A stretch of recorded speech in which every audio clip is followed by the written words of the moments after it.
Okay, that's right. So that's what we're being asked to do. We're being asked to set up a differential equation for S, which is the amount of salt or the number of pounds of salt in the tank at any time at time t. So typically when I'm doing this, I'm always thinking of the setup as either the amount in minus the amount out or the rate in minus the rate. I usually think of it as rate because we're adding salt at some rate of pounds per unit of time, but you can also think of it as so we're gonna write. You might want to see what I'm writing. All I was doing was writing down the problem again, so I could cover it up over here. Sorry, let me find the thing. There we go. So there's just the problem written again. So tank contains 100 gallons of solution with 10 pounds of salt. A solution containing 2 pounds of salt per gallon is added to the tank at a rate of 4 gallons per minute, and the well-stirred solution is drained at the same rate. So whenever we have a tank problem like this, we're usually going to start off by writing the differential equation for the amount of whatever your thing, salt, sugar, alcohol, whatever. So I'm going to say that ds dt, the rate of change of the amount of salt, is equal to the rate in minus the rate out.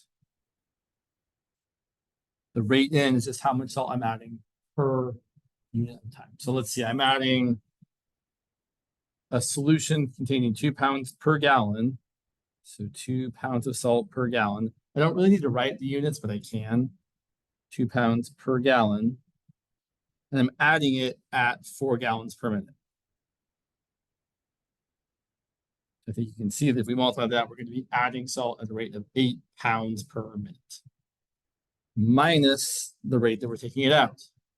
So the concentration that's being removed at depends on how much salt is in the tank. So the concentration going out is going to be the amount of salt per the 100 gallons that are in the tank times the rate that we're taking it out at, which is still 4 gallons per minute. There's our setup. Which then, without the units, I would write as ds dt equal to 8 minus 4 times s divided by 100 is s divided by 25.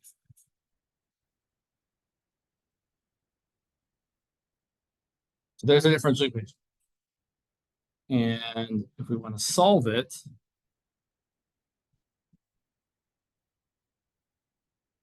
we can do it either way, because this one can be done either by separating or by writing as a first order linear differential equation. And I think I've really come around to the idea that I think these are easier when you do them as a first order linear.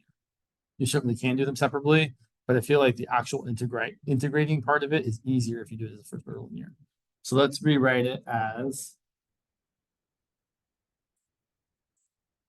you can write this as dsdt, or let's see, I'm curious if she has a preference here. Sorry, I moved my cursor to a place I can't find it. There we go. There, so I'm going to write this as dsdt or s prime plus 1 over 25s equal to 8.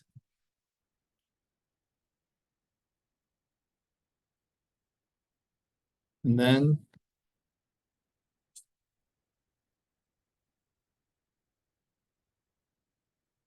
I'm sorry, I'm just looking at the way it's interesting the way she writes her, how she finds the iterating factor in her notes. Like, yeah, I was looking at that in lecture. I was like, what?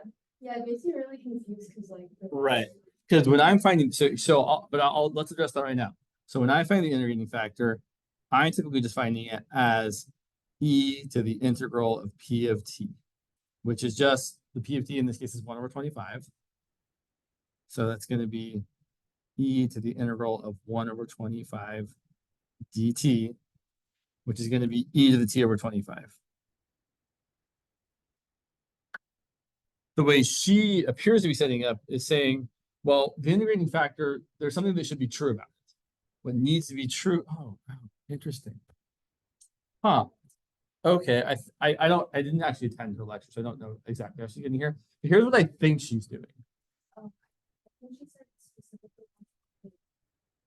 She has Okay, sure. So she wants us to Right, okay, so here's where I think she's going or coming at this from.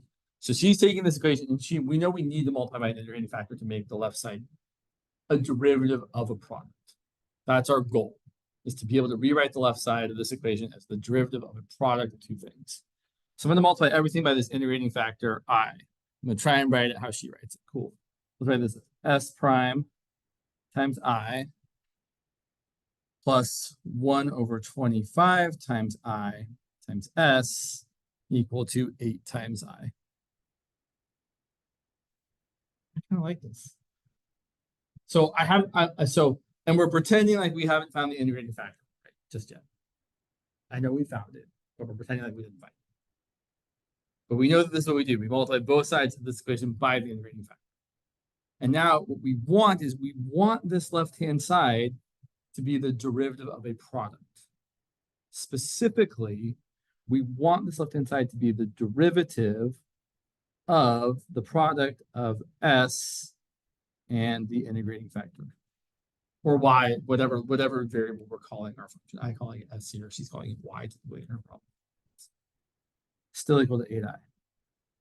But what this means for us, so let's go back.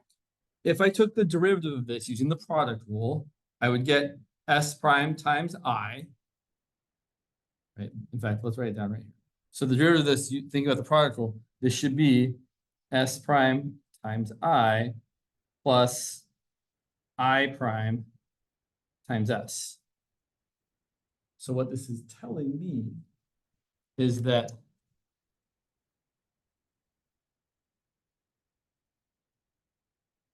the derivative of I, the integrating factor, has to be 1 over 25 times I itself. Okay, so we're going to use that. So we need the derivative of I, which I'm going to write as I prime for the moment, but I'm going to change it. We need that to equal 1 over 25 times I. Well, we can solve this mini differential equation with separation of variables. I is a function of t. I'm going to write this as di dt equal to 1 over 25I. I'm going to bring the i's to the left. So I'm going to have 1 over I times di. Bring the dt to the right. 1 over 25 times dt. We're going to integrate both sides. When we integrate 1 over I, we get the natural log of I. And I'm not going to worry about the absolute value here. When we integrate 1 over 25 dt, we get 1 over 25 times t. I'm also not going to worry about the plus c here. Normally I would, but for this integrating factor, we don't need to worry about that. Finally, solving for I, we exponentiate both sides, and we get I equal to e to the 1 over 25t. Kind of like it. So the reason the integrating factor is what it is because we must have it be true that the derivative of whatever integrating factor is equal to, in this case, 1 over 25 times I. I don't feel like this is always a great way of doing it because sometimes the thing you're multiplying by I is much more complicated, but it works out pretty nicely here. So are there questions about this?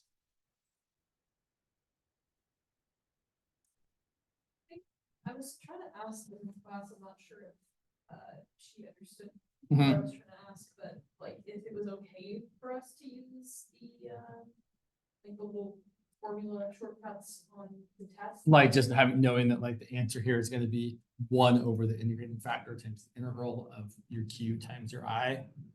Yeah, she said, I think she said it was fine, but I'm Yeah. not sure. Okay. I also remember her saying like it was fine, but she's teaching this method, so like you don't have to like force yourself to memorize it. Right, because let's say maybe you forgot something, and like if you remember this process, you can probably kind of work out what you need to do. Whereas if you've memorized something and maybe forgotten a piece of it, it's harder to recover from that. I think is what she's trying to kind of engender or model for you, is that it's better to know the process than to memorize a specific formula. Is kind of what she's hoping you will all get from this, I think. But I think it should still be fine because if it's in the textbook. Yeah.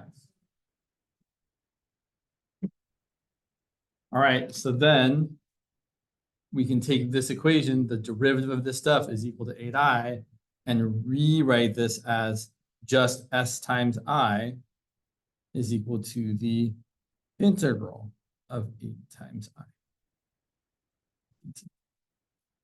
And then we're going to actually go and plug in what stuff is. In fact, I might have gotten too late here. It's fine. Doesn't really matter. I guess I could also have rewritten this as the derivative of S times e to the 1 over 25t is equal to the integral of 8 times e to the 1 over 25t.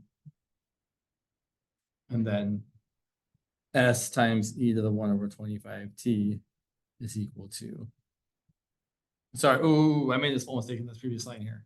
I shouldn't have a derivative here and an integral here. It should be just the derivative of this is equal to all that on the right. Sorry about that. And then we anti-differentiate both sides to get just S times e to the 1 over 25t equal to the antiderivative of 8 times e to the 1 over 25t dt.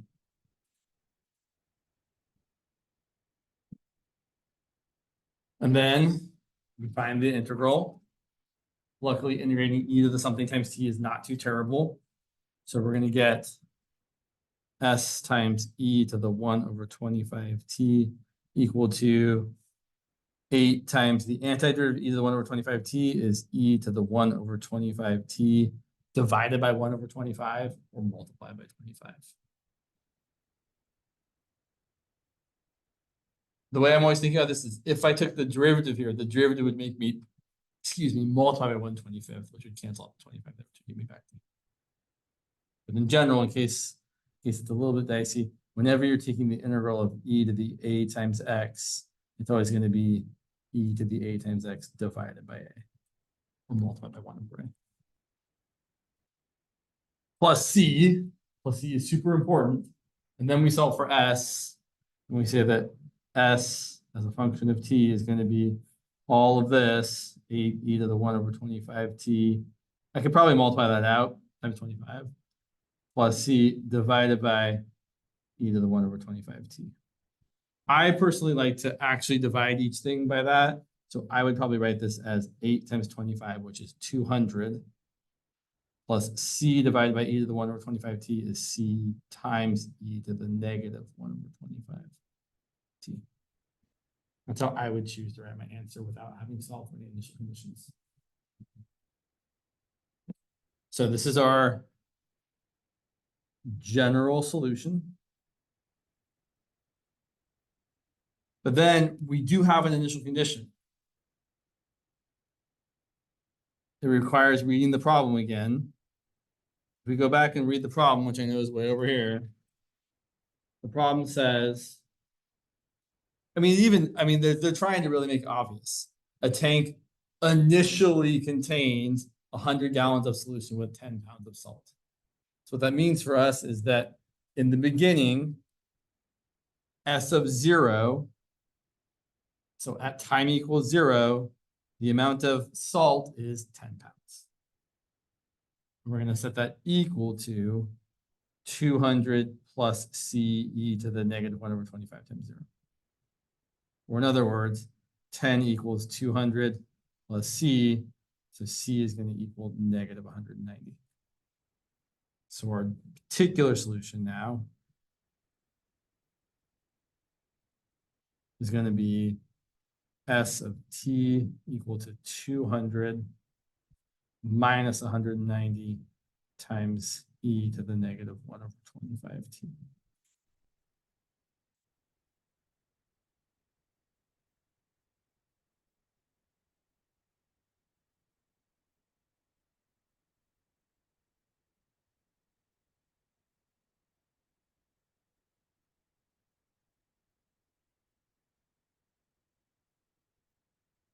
Why is this cursor always awful?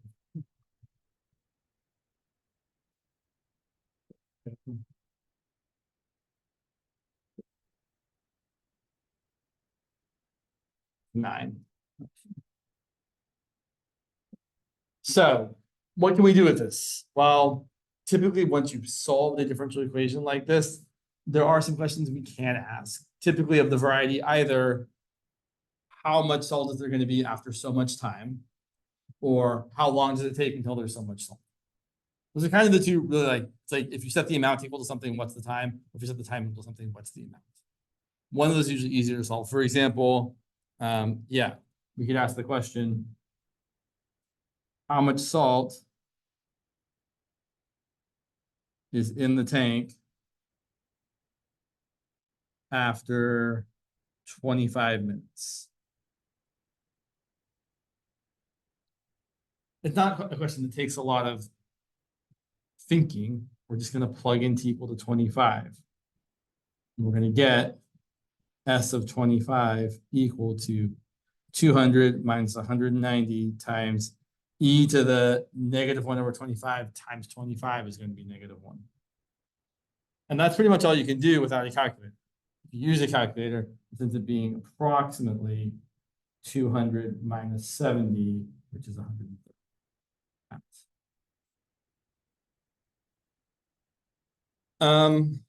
Yeah, I mean, the other type of question is a little harder to answer is we could ask how long until there is so much salt. So for example, we could ask, as you might have noticed by my tone, I don't find these questions particularly exciting because I just feel like, yeah, it's just algebra that we're able to do. But we could ask how long until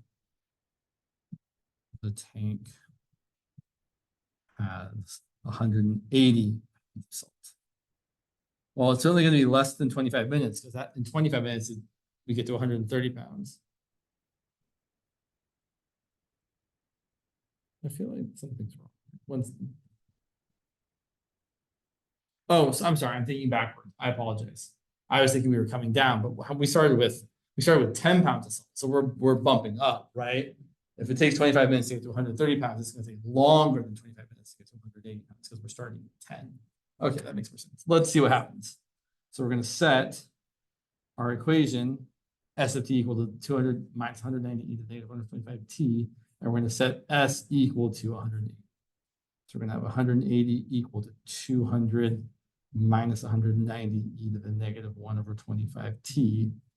And then we're doing the algebra to solve for t. So I'm subtracting 200, negative 20, the negative 190 e to the stuff. Whenever you're solving something like this, you always want to divide by the coefficient of e before you start taking a natural log of both sides.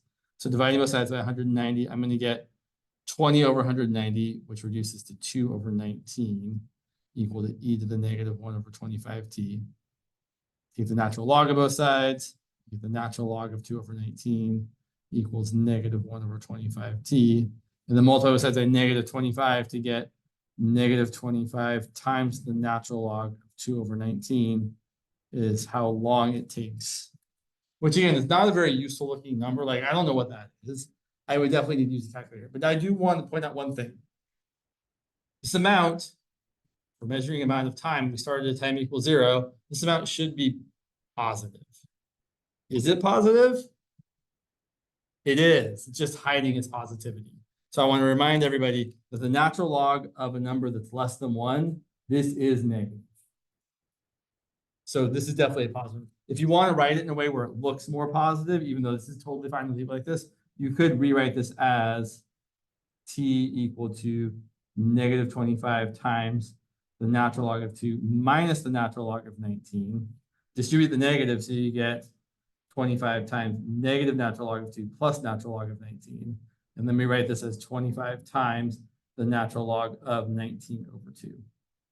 If you really, really care about it, but you don't need to do that at all. The important thing here really is that this is approximately 56.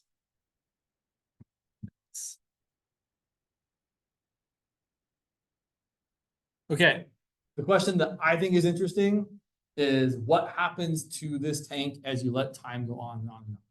So the question that I find interesting that I think I would ask if I was a teacher is, what is the limit as t goes to infinity of S of t?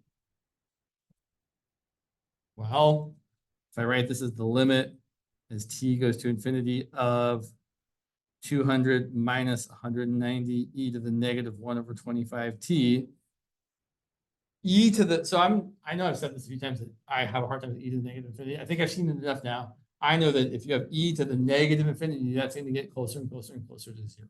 Thinking about just what the graph of e to the x looks like. Oh yeah, if you go away that way on e to the x, you're going to get closer and closer to zero. So this is going to get be equal to 200 minus 0. So the limiting amount of salt here is 200 pounds. You can keep adding the solution and draining at the same rate, and eventually you'll get closer and closer and closer and closer and closer to 200 pounds. In fact, if you were to graph this function, it would have a horizontal asymptote at y equals 200. Yeah. And then the last thing I'll say here, and the thing that I really think is interesting, is that the concentration of the tank, so notably, the concentration of the tank is approaching, well, the concentration is just the amount of salt divided by the volume. That's going to be 200 pounds divided by the tank is a 100-gallon tank, which is just 2 pounds per gallon, aka the concentration of the solution that's being added. That is always true as long as you're adding and draining at the same time. And did she mention, by the way, if you're going to have any tank problems where you're draining at a different rate? She didn't say anything about Okay. that. Usually we don't cover those in this class, but occasionally I've seen a teacher do it, so I just want to make sure we will not address that unless we have to. Okay, let's look at, what time is it? Yeah, this clock here. The clock that's most prominent is like 15 minutes slow. Someone's like, what that? Oh, it's only 1:20. I've got someone, no, it's not 1:20. It's 1:35. Okay, so we could do another tank problem, but I feel like we probably had some exposure to them. Let's do a different type of differential equations. Let's say we have the following situation. Yeah, and how about I let you all see this so you can read it as well. And then I will just also write down the stuff. So we're looking at this second problem here. So what do we have? We have, in many real life situations, the growth of a population is limited and cannot grow beyond a certain size L, commonly referred to as the capacity. The logistics growth model assumes that the rate of growth of the population is proportional to both the population P at any time and the difference between L and P. I'm going to write that down real quick. So, sorry, you can't. Well, I'm going to write that down. Let's see if I can do it. Let's see if I can be really slick about this. Sure. So what I'm seeing with this is that what we're saying there is the rate of growth of the population. So we say that P is the population. I do think it's good to write down like what your things actually mean, like writing down the P of the population. Most people are going to assume that the letter you're choosing is what it's meant to be, but good idea. So what we're saying here with this is that the rate of growth of a population, so the rate of growth of a population, there's your rate of growth, is equals proportional to, oh, sorry, good call, thank you. Let me just scooch this down even more. Maybe. Okay, cool. So, right, whenever I say the word is, I'm thinking of equals. This thing is this, oh, this thing equals that. The K multiple for a multiple of. And then it's proportional to, what do we say here? The population itself and the difference between the capacity and the population. So there's the population, and there's the difference between the limit or the capacity and the population. And so there's our very general logistic growth differential equation. And then we're given specific numbers in this problem. So it says, imagine a situation where 20 wolves are introduced into a national park where the limiting number the park can sustain is 200 wolves. So what does that mean? So if we introduce 20 wolves,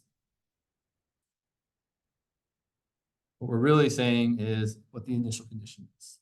We're saying that when time equals 0, P equals 20. We're also told that the limiting number the park can sustain is 200 wolves. So the limiting number being 200, or the capacity being 200, that just means L is going to be 200. And what else? And then we're given one more piece of information. We're also told that after 5 years, I'm sorry. Let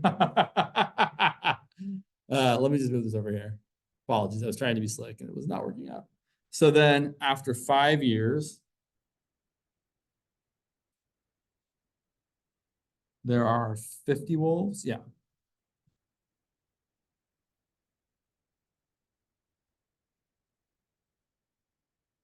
Or in other words, when t equals 5, p equals 3. So we're going to use this information to set up and solve the differential equation for the number of wolves at time t. All right, so let's rewrite our differential equation. It's going to be dp dt, and we're just going to fill in the numbers that we know. It's going to be k times p times 200 minus p. Yeah, this problem. All right, so this is definitely not a first order linear problem. I know it's not first order linear specifically, because if you multiply it out the right-hand side, you'd have p squared. And so then the thing that you're solving for is no longer linear, it's quadratic, and we can't use first order linear. Also, this one's very much separable. So we can certainly bring all your p's to the left, all your not p's, your t's to the right. So bringing the p's to the left, I have 1 over p times 200 minus p equal to k times dt. This is unfortunately a partial fractions problem.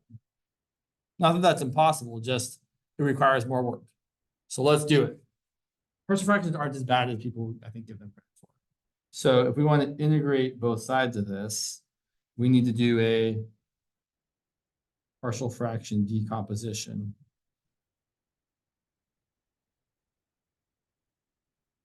For the 1 over p times 200 minus p.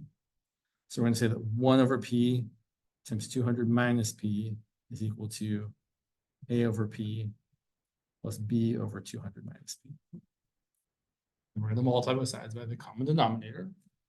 On the left-hand side, we're going to get 1. On the right-hand side, we're going to get a times 200 minus p plus b times p. Typically for this, specifically for differential equations like this, you can always solve for the a and b just by picking nice values of p. So I'm going to set p equal to 200. And I'm going to get 1 equal to a times 0 plus b times 200. So I'm going to get 1 over 200 is equal to b. And then I'm going to set p equal to 0. I'm going to get 1 equal to a times 200. So a is also going to be 1 over 200. So I can rewrite my solving of my differential equation here as the integral of, instead of 1 over p times 200 minus p, it's going to be 1 over 200 over p plus 1 over 200 minus p. dp, oh, I forgot the dp here, sorry. Equal to the integral of k dt. Not too terrible in the land of partial fractions. All right, so the rest of this is kind of terrible algebra. We're going to integrate this. Well, I should say after the integration, the rest of it's kind of terrible algebra. I would say that this class, a lot of it's kind of terrible algebra. At least the differential equation stuff. There's just some messy algebra that we have to do. So integrating this, we're going to get 1 over 200 times 1 over p. Integrating this, we're going to get 1 over 200 times, oh, sorry, I apologize. I'm rewriting the integral. I'm not actually integrating it yet. I was just trying to make it look easier to deal with, which is probably not a real necessary step here. I just kind of was thinking of it and wrote it out. So now actually doing the integral, we're going to get 1 over 200 times the natural log of the absolute value of p plus 1 over 200 times the natural log of the absolute value of 200 minus p, except I'm off by a minus sign there. right? If I take the derivative of the natural log of 200 minus p, I get 1 over 200 minus p times -1. So I need to adjust for that by either multiplying or dividing by a -1. Equal to k times t plus c. And then we do the usual kind of stuff of, I'm going to combine this left-hand side. I'm going to rewrite this as 1 over 200 times the natural log of, so when you have the natural log of p minus the natural log of 200 minus p, we can say it's the natural log of p divided by 200 minus p.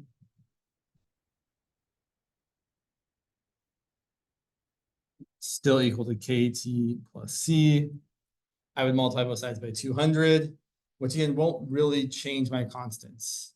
If you like, we can do the thing where we call this k1 and c1, and then multiply both sides by 200 and get the natural log of the absolute value of p over 200 minus p equal to 200 times k1 is k2, and 200 times c1 is c2. And then we exponentiate both sides. We can say that the absolute value of p over 200 minus p is equal to e to the k2 times t plus c2, which we always end up breaking up as e to the k2 times t times e to the c2. And then we get to say that p over 200 minus p without absolute values is equal to plus or minus e to the c2 times e to the k2 times t. And then we just call this, I forget what she's been calling it something. I should try to be more like her, at least write things like she does. Yeah, okay, sure. I'm just gonna call it, I like to call this A. I'm gonna call this A. I know I do this every time. I say I should not write the absolute values. You shouldn't write the absolute values. At the end, you can just be like, oh yeah, the absolute values are always gonna get taken care of by this A sucking up the plus or minus. That it's either gonna be positive or negative, and whatever A needs to be, it will be the right thing to deal with that. So you can always kind of get away without writing the absolute values during this process. I just clearly can't make myself do it. It's not wrong if you do, right? Correct. It's not wrong if you do. It just sometimes people find it confusing. They're like, why do we get to get rid of these? And this is the why right here.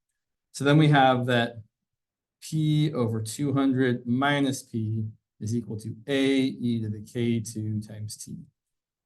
And this is probably where I would choose to actually find the constants a and k2. So let's use another piece of paper because I need to. So we've got the following. We've got p over 200 minus p equal to a e to the k2 times t. And we also know that when time equals 0, p equals, what was it, 10, I think? No, 20. And when time equals 5, p equals 50. It's almost always the right call to plug in the t equals 0 first. So if I plug in t equals 0 and p equals 20, I'm going to get 20 over 200 minus 20 equal to a times e to the 0. Or in other words, my a is going to be 20 over 180, which is reducing to 2 over 18, which is 1 over 9. And then we can find k by plugging in the other point. If I plug this in right here, I'm going to have 50 over 200 minus 50, by plugging in p equal to 50, equal to 1/9 e to the k2 times 5. So then we can find whatever k2 needs to be. 50 over 150 is 1/3 times 9 equals e to the 5 k2. And then 9 divided by 3 is 3. Take the natural log of both sides, and we get the natural log of 3 is equal to 5k2. So k2 is equal to the natural log of 3 divided by 5. Whew. So then we're not quite done, but we have that p over 200 minus p is equal to 1/9 e to the natural log of 3 over 5 times t. which just for a minute to make my life easier, I'm gonna give that a name. Let's call that, what do I want to call that? Something I haven't used already. Let's call this R. R looks too much like P. That's a bad choice. Let's call it, I don't know. I'm just trying to make it, I don't want to write this every time. R is fine. So we're going to solve this. P over 200 minus P equal to R. We're going to multiply both sides by the denominator. We're going to get P equal to 200 minus P times R. We're going to distribute. We're going to get P equal to 200R minus P times R. We're going to bring the P's to the left-hand side. So we're going to get P plus P times R equal to 200R. And then we're going to factor out a P. So we get P times 1 plus R equal to 200R. Finally, we'll divide by 1 plus R to get that all the way through. To get finally that P is equal to 200R divided by 1 plus R. And then we can plug back in what R actually is and say that P is equal to 200 times 1/9 e to the natural log of 3 over 5t divided by 1 plus 1/9 e to the natural log of 3 over 5t.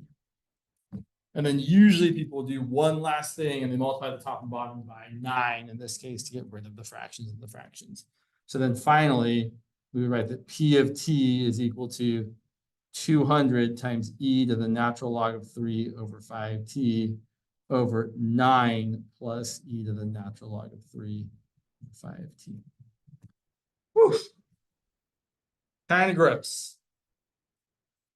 So what I want to kind of impart here is that the solving of this is not the part we should be focused on. Although I know we spend a lot of time doing it. The setup of the differential equation is what your instructor really wants you to be more. And I think she started the problem like this and stuff, but I don't think she actually solved it, right? Like I was looking at her notes and she definitely, yeah. No, I'm mistaken. There's a no, I apologize. She was not solving one like this. She was solving one that didn't have, she was solving a differential equation that just had the difference, didn't also have the p, which is much nicer to solve. So this example here might have been a little overkill. Apologies if it was overkill. But again, the idea still holds that we're setting up a differential equation and then we're doing whatever solving we need to do, either by separating or by doing first order linear. Got one more. Actually, yeah, let's do one more. Where'd you go? Sorry, I had one more ready to go here. Not you. It didn't.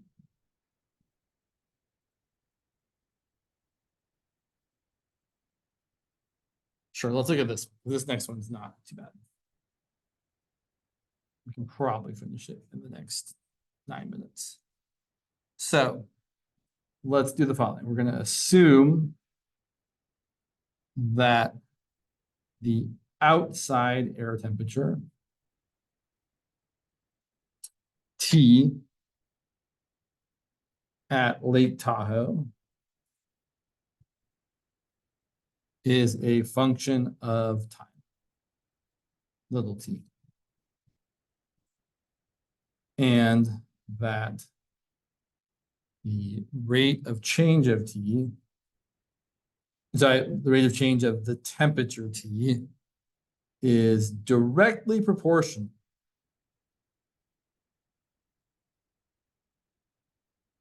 to the time. Which doesn't seem like a very reasonable situation, but okay, right? Not every problem has to make sense. Additionally, if the temperature equals 25 degrees after time has elapsed for 1 hour, and the temperature equals 41 degrees at time equal to 3 hours,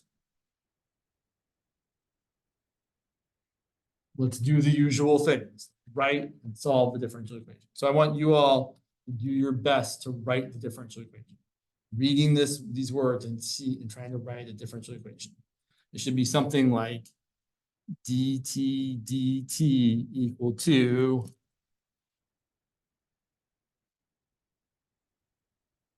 that is not very somehow I knocked this off kilter here. Sorry about that.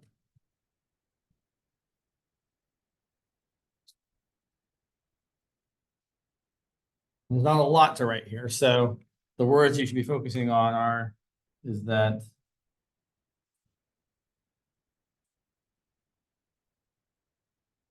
what I've underlined right there. The rate of change of temperature is directly proportional to the time t. So if I was writing this, I would write dt is equal to k times little t. Of capital T. Probably. Yeah. Some of these people get a little lazy with the words.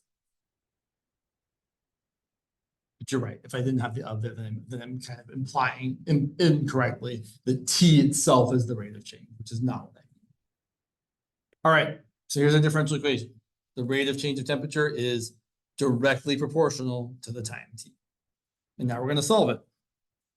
This one is not terrible to solve at all. We can solve it by separating variables. So to solve, we're going to rewrite it as just d capital T is equal to k times t times dt. There really isn't anything else to do there. I do think we should leave the k on the right-hand side. The reason being is if I'm trying to solve for capital T as a function of little t, I want the side with capital T on it to be as simple as possible before I do anything else. So any constants that I have are usually going to end up on the other side. So then we're going to anti-differentiate both sides. We have the antiderivative of 1 dt equal to the antiderivative of kt dt.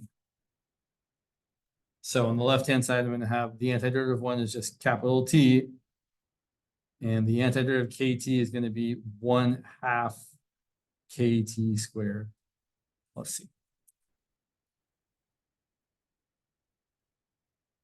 So there's our general solution. And then we're going to plug in our known values or observations to actually find what k and what c are.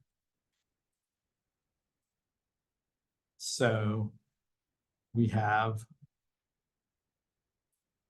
t, or if you want to write as t of t equal to 1/2 kt squared plus c. So now I'm going to plug in 25 for t, and I should say 25 for temperature and 1 for time, since they're both t's. It's kind of the terrible thing about temperature and time is we use t for both, and yeah, there's no real that would do. So plugging in t equals 25 and little t equals 1, we're going to get that 25 equals 1/2 times k times 1 plus c. And I can't solve for k or for c at this moment. So I'm going to move on. I mean, I could technically like isolate c if you wanted to, but there's not a lot of value there. Let's look at the other information we have, which is that temperature equals 41 when time is equal to 3. So plugging that in, we're going to have that 41 is equal to 1/2 times k times 3 squared, which is 9, plus c. There's a number of ways to go about doing this. The thing that seems the easiest to me right now is to take these two equations and just subtract them from each other. So if I do this equation minus this equation, I would probably actually subtract them in the other order, but since this one's on top, it just feels easy to write it this way. But I would probably really do 41 minus 25, and then this minus that. But doing it this way, 25 minus 41 is negative 16. 1/2 times k minus 9/2 times k. Well, 1/2 minus 9/2 is negative 8/2 times k. And the reason we're doing this is because c minus c is going to be 0. So you eliminate one of the constants by doing this, which is the whole reason for doing it. So then we have that negative 16 is equal to negative 4k, and dividing both sides by negative 4, we get k is equal to positive 4. And then we can take that value of k and plug it back into either one of these two equations. So if we plug in k equal to 4 here, we're gonna get 25 equal to 1/2 times 4 plus C. And then 1/2 times 4 is 2, 25 minus 2 is 20. And now that we found the constants, we should do the final thing of going back and rewriting our solution with those constants. So now our solution is the temperature at any time t is going to be 1/2 times 4 times t squared, which we should totally simplify, plus c, which is 23. Or even better, the temperature at time t is going to be 2t squared plus 23. And then you could probably answer some questions like, what temperature is it going to be after 4 hours? Or how long does it take until the lake is 50 degrees? But I don't think we. All right, close enough though, 2 o'clock. Then we can stop. Yeah, I'll see you all on Friday.